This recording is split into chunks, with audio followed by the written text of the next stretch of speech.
go ahead and introduce you. I have Dale Hull on the podcast. Dale, thank you so much for participating. You're very welcome. Thanks for inviting me. You were an OBGYN before your accident. Correct. Tell me what motivated you to go into the medical field. Ooh, that's a bit of a story. So, ever since junior high, I thought I was going to go into dentistry. I had a brother-in-law who was a dentist, and my brother was an orthodontist, and so I kind of launched into school thinking I'm going to go to dental school, and then lo and behold, in my junior year of college, I suddenly came face to face with the reality that is not what I wanted to spend my whole life doing. But I was still struggling with what I really wanted to do. So I started looking around and thinking about other opportunities. I applied to law school, got in as an alternate. Thank goodness I didn't get into law school. And during that time, I was actually working at Hostess Bakery, making Twinkies for a living. So I'd come home and Nice. and say to my wife, because by then I was married, guess what I did for the world today? I made 100,000 Twinkies. And I just really realized that I just didn't want to work for a paycheck, right? And during that same time, I actually went out and got a pilot's license because I'd always wanted to learn to fly. And I thought, okay, this is what I'm going to do. I'm going to be a pilot. Well, about that same time, my wife and I witnessed a car accident in front of us, and we were kind of the first responders on the scene. And I was very frustrated by the fact that I didn't know what to do. So I immediately enrolled in the Utah State Emergency Medical Technician program and became a certified EMT and said, okay, I finally, this makes sense to me. This is really what I want to do. But by then, I'm out of school, and it was a bit of a challenge because, am I going to apply to medical school as a Twinkie maker? I mean, it's important to be involved in academics. And fortunately, I had in fact, I'll tell you this really quick story, which is really important to me. At one point in time, I was very discouraged. I was sitting at my desk doodling, and as part of my doodles, I started signing my name just to practice, just as kind of a mindless slurry of feeling bad for myself.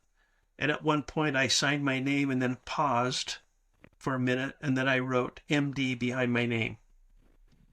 That's and I looked powerful. at that and said, there is no way that will ever happen. Just because it seemed like so far away, right? Yeah. Well, I had a good friend who was a professor at BYU. He happened to call me shortly after that, said, what are you doing? Making Twinkies. He said, well, would you want to come down and be a lab TA and work on a master's degree? And I said, yeah, I'd love to do that. So I jumped back into school and I applied to medical school and obviously made it into med school and then did a residency in OBGYN. So the fun part of the story, to close the circle, is there were days when I was a busy practicing physician and I would be signing a chart and I would sign my name and write MD Wow. behind my name, and I would look at that and say, it happened. So, pretty crazy. Now, because you got to remember that it just didn't poof, happen, right? Yeah. There was a lot of work, a lot of steps, and a lot of intermediate milestones that happened to finally get there. Do you have any special advice for anyone who would be going into medical school right now? Well, when I was a fourth year medical student, I had the opportunity to sit on the admissions committee for the University of Utah, and that was a great experience because it gave me an opportunity to see the other side of the process. And I will tell you this, that when I would interview candidates, there were two things that I looked for in those candidates. Number one is they had to have a genuine love of biological sciences. They had to really be fascinated with biology and what it means, and because I mean that's your whole life, right? Yeah. The second thing that I looked for is that they had attained a level of excellence in something in their life, and it didn't matter to me what it was. They could be a concert pianist or a great artist or a skateboarder or an athlete.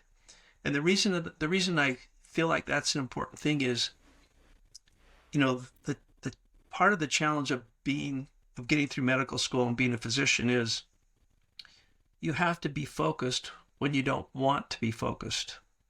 You have to do the hard things even though you don't feel like doing the hard things or you're tired.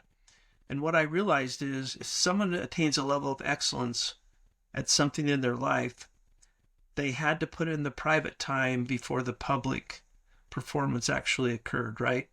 If you want to be really good at the piano, you're going to be sitting at that piano when no one's watching, doing what you have to do. Even if your friends are out playing and you want to do something else, you have to put in the time and the sacrifice to reach that level of excellence.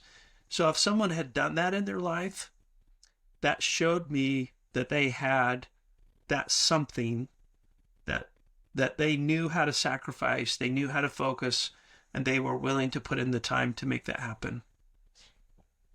That's great. All that makes perfect sense too. There's a lot that goes behind the scenes for the people who have accomplished great things, and comes down to a lot of discipline and being able to stay focused on those types of things, and having a love for those things is definitely a huge help. It's kind of a superpower. Absolutely. I love it. So, okay, so now you're an OBGYN. Tell me, how long were you an OBGYN before your accident? So I was in practice for 10 years. Okay. General obstetrics and gynecology in the south part of the Salt Lake Valley.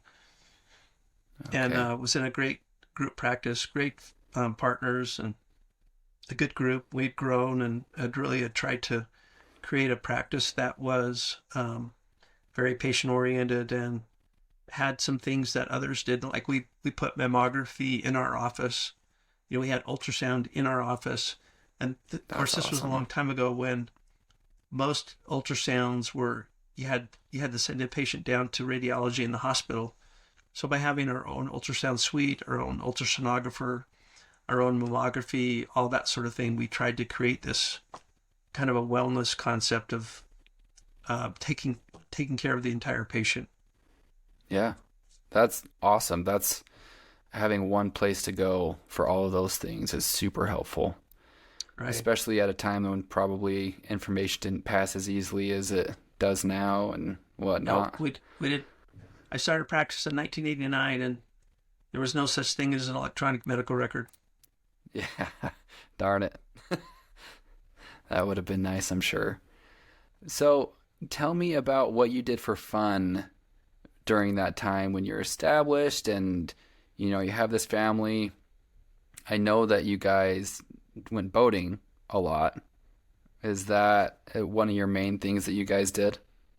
Yeah, as a family, boating was something that we loved to do. I had the opportunity to be somewhat of an athlete. I mean, I won't say I'm a superb athlete, but I enjoyed all sorts of sports. I mean, I played football in college, and so I did okay. But yeah, we would go to Lake Powell, and we invested in a houseboat and a ski boat, and obviously we had 4 boys, and so they grew up being around the water and learning how to wakeboard and do all that kind of stuff.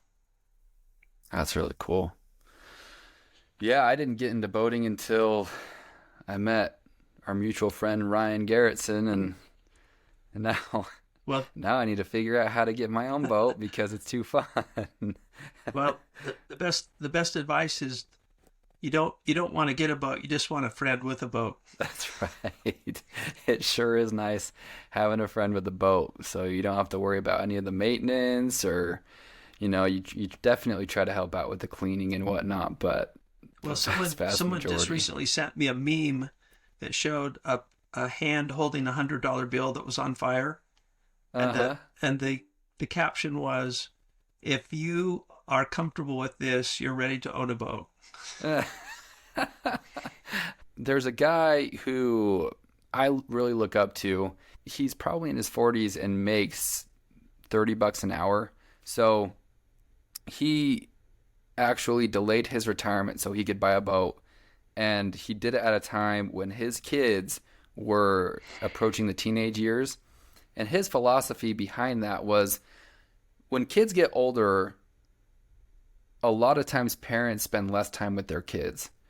And what he wanted to do was spend more time with his kids during that time. And so he said, it's way more worth it for me to delay my retirement so I can enjoy those moments with my kids and bond with them and create a stronger relationship. And that hit me so hard. And that was before I really got into boating. Well, what's fun about boating is that you have a captured audience. When you're on the boat, Yeah. everybody's together, and you're making fun of the person behind the boat, knowing that it's going to be your turn to be made fun of because you're going to be out there too. But you're all there together, and so you have that common experience, and it's a group process. I'm a fan of it. So you were very active, though. You had boating, you had sports. Um, so now let's get into, I guess, the moment when your accident occurred, because that I'm sure I can't imagine how much of an inflection point that was for you in your life. That's a bit of an understatement. Yeah. Um, so on in July of 1999, I came home from work, July 19th actually, and um, the family. I'd come home a little bit later. The family had already had their dinner and gone there. The boys were just doing their thing, and so I grabbed a quick bite to eat, and then went out to jump on our backyard trampoline. And we'd put our trampoline in the ground so it would be safer. And I'd grown up with trampolines even when I was a kid in my hometown. So I was jumping on the trampoline, doing some front flips and back flips. And obviously, I've had people say, "You were 44 and you're doing backflips." I'm not sure that was a good idea, but nevertheless, that's what I was doing. And on a particular backflip, as I hit the takeoff and uh, reached the peak of my jump, realized I was in serious trouble because I didn't have enough rotation to complete the flip. And I was doing a laid out backflip. So if you can picture me uh, in the peak of my jump, I looked like a high jumper, right? Back parallel to the ground, legs dangling down, with my back Mm, arched, but I'm not rotating. And so I realized immediately that I'm in big trouble. And then my first thought was to reach behind me with my hands back to see if I could catch myself. And immediately when I had that thought, Christopher Reeve's horseback riding accident went through my brain. And I know it's getting far enough down the road that some people don't know who Christopher Reeve is, but he was the actor who played Superman originally. And he was on a horse, a jumping competitive horse, and the horse stopped short. He went over the horse's head and hit the ground in kind of a pile driving accident and suffered a spinal cord injury at the very highest level. And I I thought to myself, if I'm not successful, I may have a similar injury in reverse. So the only other thing I could think of doing was to throw my right leg and see if I could twist. And obviously, didn't have a lot of hang time remaining. So I landed on the trampoline, on the mat. But by this point in time, my body was straight up in the air with my chin on my chest because I was now hitting the mm. mat, and immediately heard and felt a pop, and everything went completely numb, just like throwing a switch.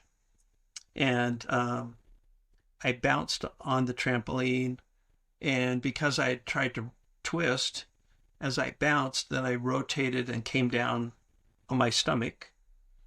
And this is probably the first bit of good fortune that happened to me is I landed on the mat with my head perfectly in the opening that was created where a couple of the springs had fallen out.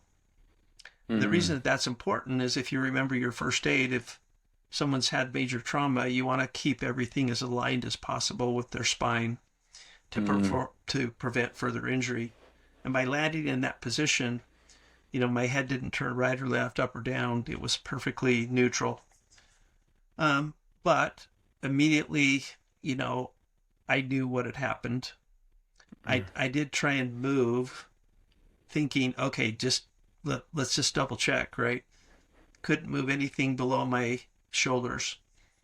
And I remember laying, I'm looking under the tramp. I can see the dirt. I can smell the weeds. And the first words out of my mouth was, "Oh God, no, not this."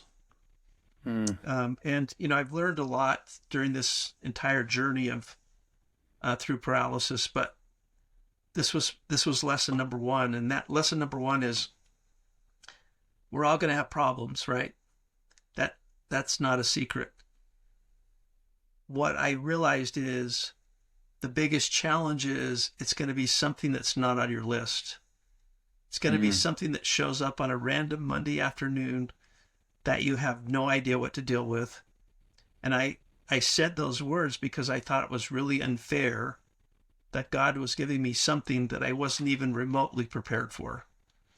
And it was kind of like, really? Serious? Like, you're gonna make me you're gonna allow me to be a quadriplegic? Come on, can you not have chosen something that's more reasonable, right? And so just that overwhelming feeling of being dealt something that seemed unfair was probably the first thing that I realized was a big challenge to overcome. Holy smokes. Yeah, I can't imagine going through. So, did you know that, or what was your understanding about the recovering process from being a quadriplegic? Because a lot of people don't recover. I mean, I knew I had a spinal cord injury. I knew my life as a husband, father, physician was done. In fact, I had a prescient moment where, some people talk about how your life passes before you. While I was laying there, it came to my mind that I would actually be the show and tell for Dr. James Swenson's second year medical student lecture about paralysis. And I don't know why I had that thought, because I had that experience when I was a second year student where he brought in a gymnast who had been paralyzed, right? And all of a sudden I thought, that's going to be me. And sure enough, that happened. That ended up happening. I ended up being his show and tell patient for the second year medical students. I knew exactly how bad it was. And especially when I got to the hospital and they took an x-ray and I had dislocated the fifth cervical vertebrae over the fourth. So that instead of being lined up, they were misaligned, and they stayed that way. They were stayed locked in place because, the little bones behind your spine are called the lamina, and they were locked together. So my spinal cord was coming down and taking two 90-degree turns. And so the prognosis at that was most likely I would be completely paralyzed from the neck down. I'd be in a sip and puff wheelchair. It was like, that's what we're dealing with. I didn't have Holy smokes. I didn't have any pretense that it was going to be anything different. So guide me through the following year of just after your accident. So obviously transferred to the University of Utah, went through neuro ICU, went to rehab for 3.5 months. And during that time is when I started to have some neurological recovery. And, there's some significant things that happened. And there were, have no question about that there was some divine intervention in terms of getting some recovery of my nervous system. But I also had a lot of complications, and I made progress, then lost progress and lost function, and it was a very up and down, very difficult day to day, hour to hour kind of existence. At one point, did I think about suicide? Absolutely, because it was one of those things where you have to kind of consider, well, here's my choice on this end, and here's my other choice on this end. Where do I want to go? Because you think, I didn't even feel like I didn't even feel like a human being anymore. I mean, I didn't feel like I had any value.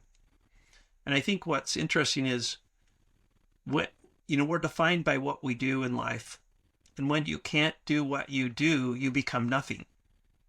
Mm. And when you become nothing, then you think, well, why should I stick around, right? Yeah. If you're a teacher, you're defined as a teacher. And if you can't teach anymore, you're nothing. I was a doctor. I can't be a doctor anymore, so I'm nothing. So that was a Mm. very, very hard time. And eventually I was discharged to home after several complications and getting very sick. And I was getting my PT and OT at home, which was very fortunate. But here's the secondary problem is I learned very quickly that the insurance coverage is very limited, and the therapist only have enough time to change your environment, not change you. And I wanted them to kind of work on me before they gave me new door handles or an elevated toilet seat, right? Yeah. And Yeah. so that was a frustrating aspect for me. And at 7 months after my accident, I met an extraordinary physical therapist who drew the short straw and had to take care of an SOB doctor who was trying to dictate his own care. And so she showed up the Dang. first day, and we didn't get along that first day. And she came back the next day, and her name was Jan Black. And she said, look, you only have to put up with me for 4 days, because she was just doing vacation coverage. And I said, okay, do your thing. And really within about 30 to 45 minutes, I knew I had an extraordinary therapist. And so I fired everybody else and then, paid her and got my insurance to pay her. And we set out on a therapy adventure that lasted about a little over 2 years, where we were doing therapy 5 days a week, multiple hours a day, trying to regain as much as possible. And that all culminated with me having the opportunity to carry the Olympic torch in 2002 as part of the Winter Olympics. And I was able to do it without a cane, a crutch, or wheelchair, and carry the torch with my own hands in the cold with gloves on and walk, about 2/10 of a mile. Holy smokes. Yeah, so that was my 15 minutes of flame, and so and I was surrounded by hundreds of people who came to see just me. And to make it even more Disney-like, I ended up passing the Olympic flame to Hall of Fame NBA basketball player Karl Malone, which was totally unknown. Nice. And there's a whole nother story that goes along with that, which is quite remarkable. Oh man. Okay, so I have there's so much amazing stuff just from what you just said, but so back when you were feeling worthless though, and you were considering suicide, what pulled you out of that moment or those moments? What motivated you to keep going?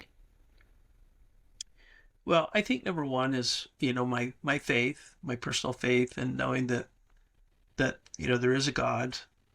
But I think the second thing is obviously I had a wife who was incredibly supportive. She's a non-medical person who got thrust into a very significant and bewildering medical situation, but she never wavered. She stayed right with it, and her faith, I will credit her faith. She had a lot more faith in terms of what was going to happen than I did. So, and I credit her with some of the divine intervention that happened. And then the other thing that happened was the overwhelming support that came to me through friends, family, patients, and the community. And I think you can't underestimate the power of that support network. And whether or not people believe in God or an universal being, one of the things I came to realize is that as humans, we all have an essence or an energy, a spirit, a soul, whatever you want to call it. And if you can get a large number of people to focus on one common thing, there literally is energy that makes that thing happen. And, from my perspective, I call, if you can get enough spirits offering prayers on your behalf, when those prayers arrive in heaven, that's a literal petition that has to be dealt with. The heavens have to say, they have to answer to that, right? Yeah. And so I think that became really critical in terms of me moving forward, knowing that I had all these people who loved me. And my wife wallpapered my hospital room with the cards and letters that people sent. And it's literally like I attended my own eulogy at my own funeral, because they wrote things in those cards as if I had died. And Mm. uh, and I've kept all of those because of how valuable they are. So here's the other thing that I will share with your listeners that I think is important that we sometimes overlook, and that is, if there's somebody in your life that you really respect or you like, or just you feel something for that person, don't wait until they're in the casket. Send them a text, a note, a phone call. Hey, you know what? I think you're cool. I think you've done a lot for me. Thank you so much. You mean a lot. Because that is very important and very powerful. And we, for whatever reason, we don't share those things as often as we need to. That's some wonderful advice. Yeah, and it's easy to forget how amazing that feels, whether you're on the giving or receiving end of something like that. But what a unique experience to be able to have an idea of what your eulogy would be like, and what a funeral would be like. And I'm sure that was extremely eye-opening in and of itself. Guide me through what it was like when you realized that there was hope to walk again. Well, obviously things take a long time with paralysis. It takes an enormous amount of effort, and things. What I tell people is it's glacially slow. If you want to be entertained, take your lawn chair, sit in front of a glacier, and tell me what happens. Occasionally there's a big chunk that falls off, but it's typically a lot of just creaking and groaning, and things don't happen very quickly. So it's a slog, and it didn't just suddenly happen. And so each little moment of progress was something to celebrate. But at one point in time, Jan said to me, you're making great progress, but you don't seem to be happy. How come you're not happy? And the reason was that I was so afraid that if I became happy, that the progress would stop. And so I said to her, well, I'm pleased, but I'm not satisfied. And that became my little mantra of how I move forward. I said, okay, I'm pleased, but I'm not satisfied. What's next? What's next? What's next? And I just had to keep kind of creating goals and challenges for myself, even if they were small and incremental, to keep me moving forward. Yeah, that, that's a great way to look at it. Um, Wonderful. So tell me the story about Carl Malone, if you have time. Sure, if you want to hear it. So here's the backstory. When the 2002 Winter Olympic Organizing Committee announced that they were going to allow ordinary citizens to carry the Olympic torch. It made a big splash. People were very excited about that. And at one point in time, Karl Malone was being interviewed after a basketball game, and the reporter said to Karl, how would you feel about being given the opportunity to carry the Olympic torch? And Karl, being Karl, said, well, I'm not going to carry it somewhere in the desert. I'll only carry it somewhere significant, like into the stadium. So he essentially said, I'm too important just to carry it. I have to carry it into the Olympic Stadium, right? So that unleashed a firestorm of bad publicity for Karl, because people were like, I can't believe, you're not grateful enough that you would just carry it no matter what. And so it was so bad, and you could actually go back and find the news reports of all this. It was so bad that the organizing committee actually took him off their potential list. They had him listed as somebody they wanted to because of his prominence in Utah, right? Yeah. They took him off the list. And so now fast forward to my situation. When I find out that when I find out that ordinary citizens are going to carry the Olympic torch, I decided that was going to be a great goal for me because I wanted to be able to carry it without any assistive device, right? But you had to be nominated to be a torchbearer. So I nominated myself. I had everybody I knew nominate me. So I found out in July of 2001 that I would carry the torch in February of 2002. So I had 6 months to prepare. So I'm working hard, trying to figure out how I'm going to make this happen. And the irony of the story is two people literally said to me, not one, but two people on separate occasions said to me, well, what would you do if you had to carry, or if you had to pass the Olympic torch to Karl Malone? And it was just one of those moments where you're like, really? He's not going to carry it anyway. And so I said things like, well, I would just keep running, or I'd extinguish the flame where you couldn't see it, or whatever, right? Yeah. Okay, so now fast forward to the day before I'm supposed to carry the torch. And it was very specific. You had to go from this mailbox to this telephone pole because it was 0.2 of a mile.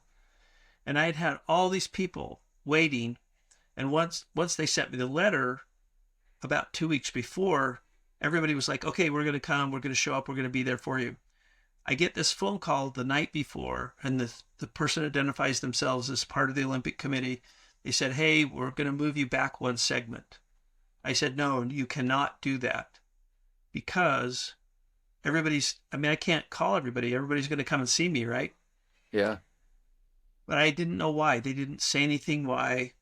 So I show up the day of the relay, and I'm sitting in my car, and this gentleman walks up and he says, hey, I'm part of the organizing committee. Do you want to know who you're going to pass the Olympic flame to? And I said, sure. And he said, Karl Malone. And I just started laughing because I thought he was just joking, right? Yeah. It's like, yeah, I get the joke. And he turns around his clipboard and he shows me that the reason that they moved me back a segment is they dropped Karl into my segment. Okay? And my wife just starts laughing because she knows all the bad things I've said about Karl, right? Yeah. So now I'm like, oh my gosh, what am I going to do? Yeah. And I had about 20 minutes to kind of prepare, because then they put you on a bus and they take you along and drop you off. And I'm thinking, oh, should I just get up there and tell him how I really feel and tell him he shouldn't deserve it? I'm like, well, I don't know what to do with this whole circumstance. And so literally, I will tell you this, I'm sitting on the shuttle bus and I finally say this quick prayer, and I'm just like, hey, you got to help me with this because I don't know what to do. And immediately some words came to me and I'm like, oh, okay. So when I got up to Karl, I asked him to bend down and I said the words that had come to me, and they're good words, I will tell you that. And if he ever wants to share them, he can, but I feel like that there only for him to share. Yeah. And he stood up and I said, "Are you ready?" And he said, "Yeah." And so I lit his torch and away he went.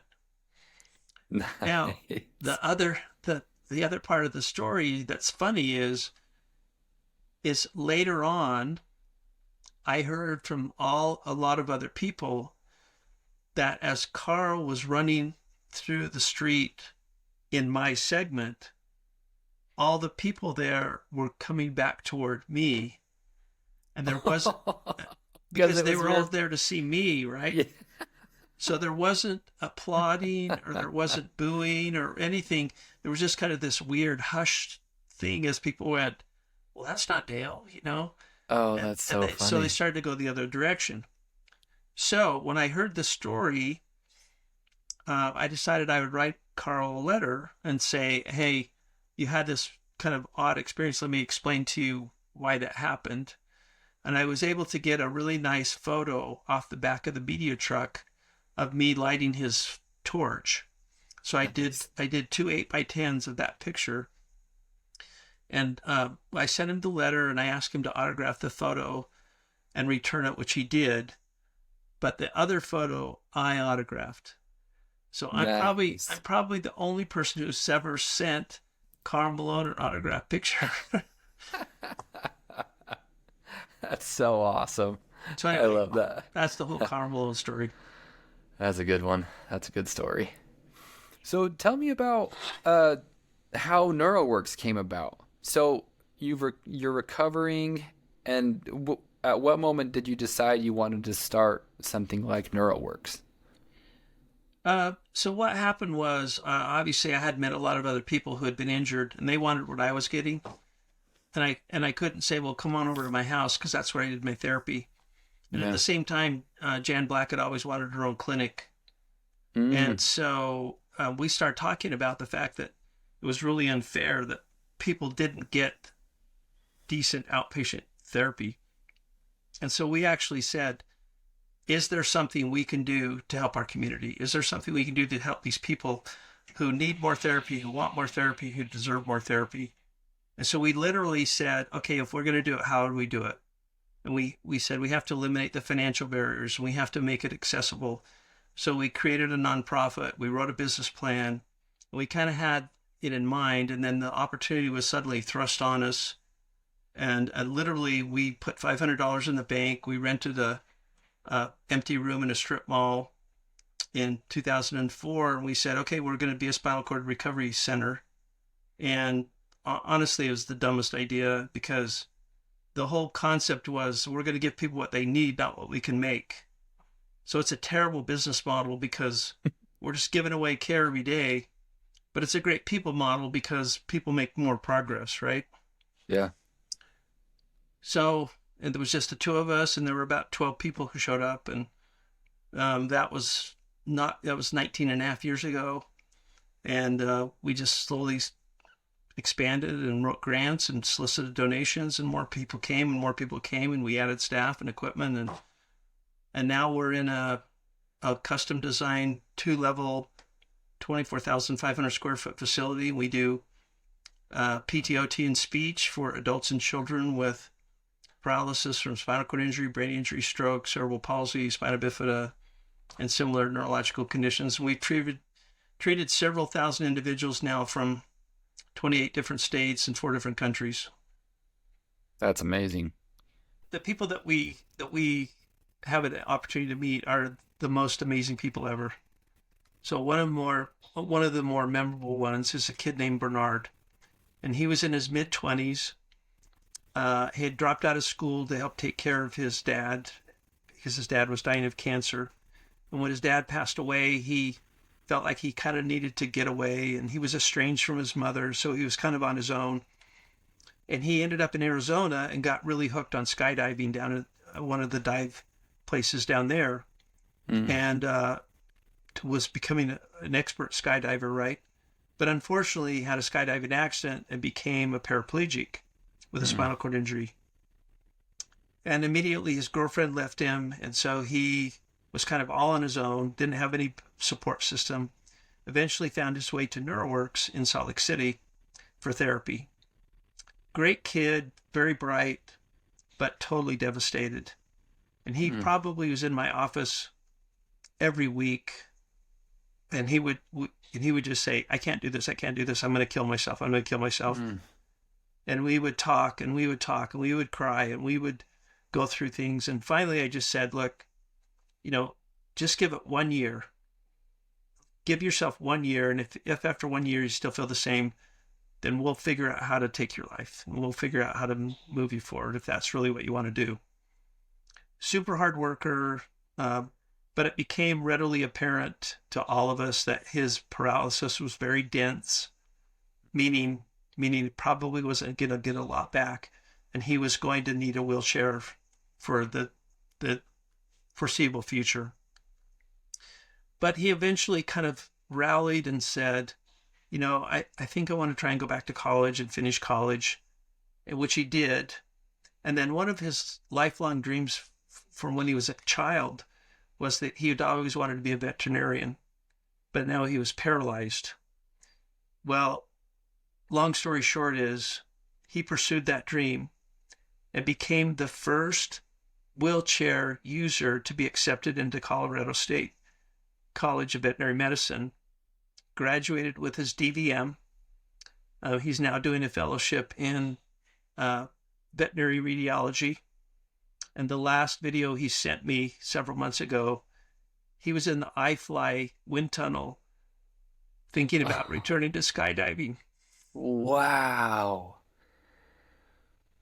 Wow. Just the complete turnaround from where he was to where he is now, mentally, even. That's amazing.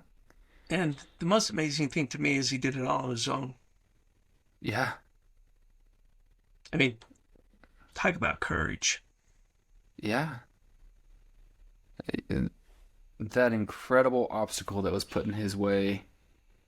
I You hear that you never know how much you can do until you try to surpass what you can do. I can't imagine being pushed to that point of where you and him were at, you know? It's just, it's amazing how trials make you shine in a way. Oh, I mean, I definitely see the purpose in adversity. It Yeah, makes us, it takes us as two-dimensional people and makes us three-dimensional. It gives absolutely. us empathy, it gives us sympathy, it gives us courage, it gives us perspective. And it's kind of like what I explain to people. When you get married, you say you have this person, and you say, how could I ever love somebody more than I love this person that I married, right? And then you have a Mm-hmm. child, and you're like, wait, like what just happened, right? It's incredible. Because you went from 2D to 3D, Yeah. and so I think it's that same concept. When you have hard things, and even though you don't want to go through them, if you don't, you become very very shallow people, and it's in fact, let me try. I'm gonna try and find a quick quote for you that's pretty Yeah, amazing. If you can hang on for just a quick second. absolutely.